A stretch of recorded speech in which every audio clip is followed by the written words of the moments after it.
या राज्याच्या पहिल्या महिला उपमुख्यमंत्री आदरणीय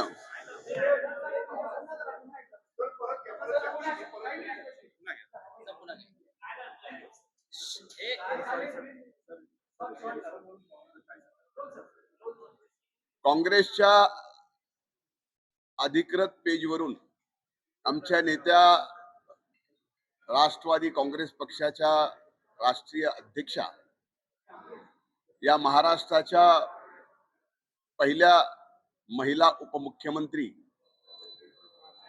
आदरणीय सुनेत्रा वहिनी अजित पवार यांच्यावर जी टीका केली, ज्या पद्धतीनं त्या पेजवर वक्तव्य केलं, ते वक्तव्य काँग्रेसच्या मनात महाराष्ट्राच्या पहिल्या महिला मुख्यमंत्री सुनेत्रा वहिनी झाल्या त्याबाबत किती द्वेष आहे, किती घृणा आहे, हे त्या वक्तव्यातून या ठिकाणी स्पष्ट होतं. काँग्रेसने खरं तर त्यांचा इतिहास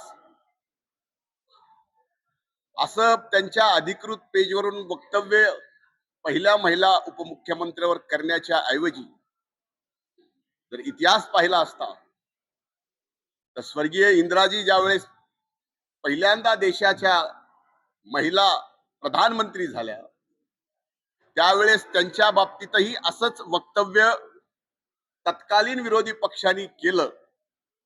स्वर्गीय इंदिराजींनी देशाचं पंतप्रधान म्हणून ज्या पद्धतीनं कणखर काम केलं त्याच्यापेक्षाही चांगला अनुभव येणाऱ्या काळात या महाराष्ट्रात आमच्या नेत्या या राज्याच्या पहिला महिला उपमुख्यमंत्री सुनेत्रा वहिनी या ठिकाणी करून दाखवणार आहे. आणि तेच भीती, तेच आमच्या वहिनी साहेबांचा द्वेष हे काँग्रेसच्या त्या पेजवरून आपल्याला पाहायला मिळाला. खर तर तो बीडचा दौरा आदरणीय सुनेत्रा वहिनी साहेबांचा बीडचा पालकमंत्री म्हणून होता. 24 तारखेला 5 वाजल्या, संध्याकाळी 5 पासून ज्या बैठका चालू झाल्या त्या 11 वाजेपर्यंत, दुसऱ्या दिवशी सकाळी 7 वाजल्यापासून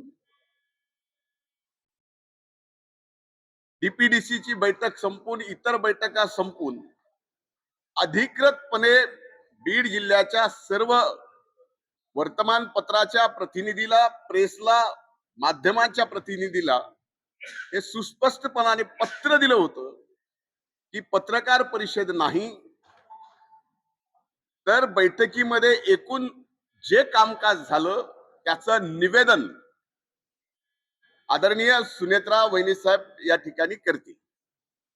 आणि ते निवेदन वहिनी करत असताना आपण पूर्ण जर ती प्रेस पाहिली तर लक्षात येईल, निवेदन करत असताना सुद्धा आपलं संबंध दुःख विसरून त्या या महाराष्ट्राच्या मायबाप जनतेची सेवा करायला आज उतरल्यात. आणि निवेदन करताना ज्यावेळेस दादांचे 2 कामांच्या संदर्भात विषय आला त्यावेळेस वहिनी सुद्धा अतिशय भावनिक झाल्या. मी त्यांच्याकडे पाहिल्यानंतर मला असं वाटलं की त्यांचा हुंदका बाहेर येतोय का, म्हणून त्यानंतर बोलल्यानंतर माध्यमाचे प्रतिनिधी प्रश्न विचारत होते तर मी त्यांना म्हणलं की आपण आता थांबायला पाहिजे, कारण हा प्रश्न उत्तराची प्रेस नाही. अधिकृतपणे हे सांगितलेलं आहे, हे पत्र अगोदरच दिलेलं आहे की हे फक्त निवेदन करण्यात येईल, प्रश्न उत्तर पत्रकार परिषद नाही, फक्त निवेदन करण्यात येईल. हे सुद्धा माध्यमांनी लक्षात घ्यावं. आणि म्हणून या ठिकाणी मी स्वतः प्रेसला म्हणलं की आपण लक्षात घ्या, पहिल्यांदा पालकमंत्री म्हणून आल्यात, अतिशय भयंकर दुःख पचवून त्या या ठिकाणी मायबाप जनतेची सेवा करायला आणि दादांचं सामान्य माणसाबद्दल असणारं प्रेम, त्यांच्या प्रती असणारं निष्ठा त्याचा वारसा चालवायला त्या पुढे आलेल्या आहेत. त्यामुळे आपण सुद्धा त्या ठिकाणी तेवढं थोडस भावनिक होऊन थांबायला पाहिजे होतं निवेदन झाल्यावर. पण स्वाभाविक आहे, बीड जिल्ह्याच्या माध्यमांच्या बाबतीत मी स्वतः ट्विट केलं की 90 नाही 95% प्रतिनिधी प्रिंट इलेक्ट्रॉनिक मीडियाचे अतिशय चांगलं काम करतात, फेअर काम करतात. पण काही मंडळींना मात्र बीड जिल्ह्याचं वातावरण सहजासहजी निवडू द्यायचं नाही.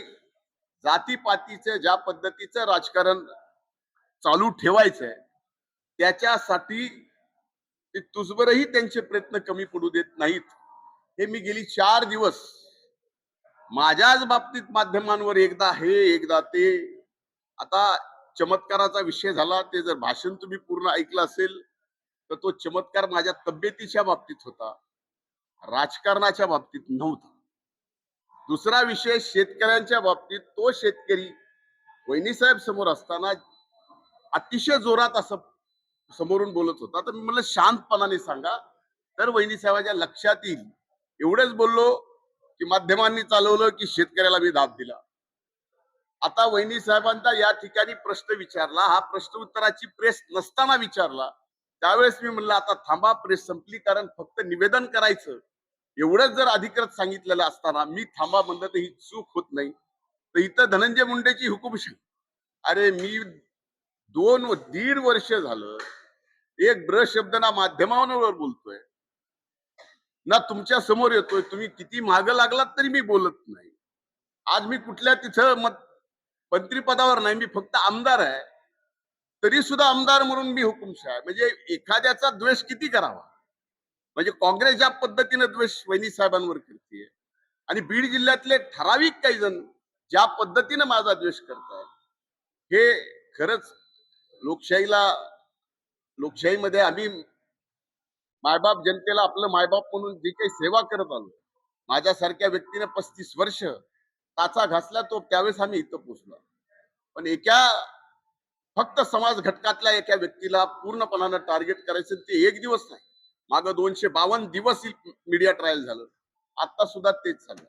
म्हणून माझी विनंती आहे आपल्या सर्वांना की या आमच्या भाषणाचा पूर्णपणे तुम्ही सार काढा आणि त्यातून काय तर्क काढायचे त्या तर्कावर बोला, कट करून नाही, तर्कावर बोला.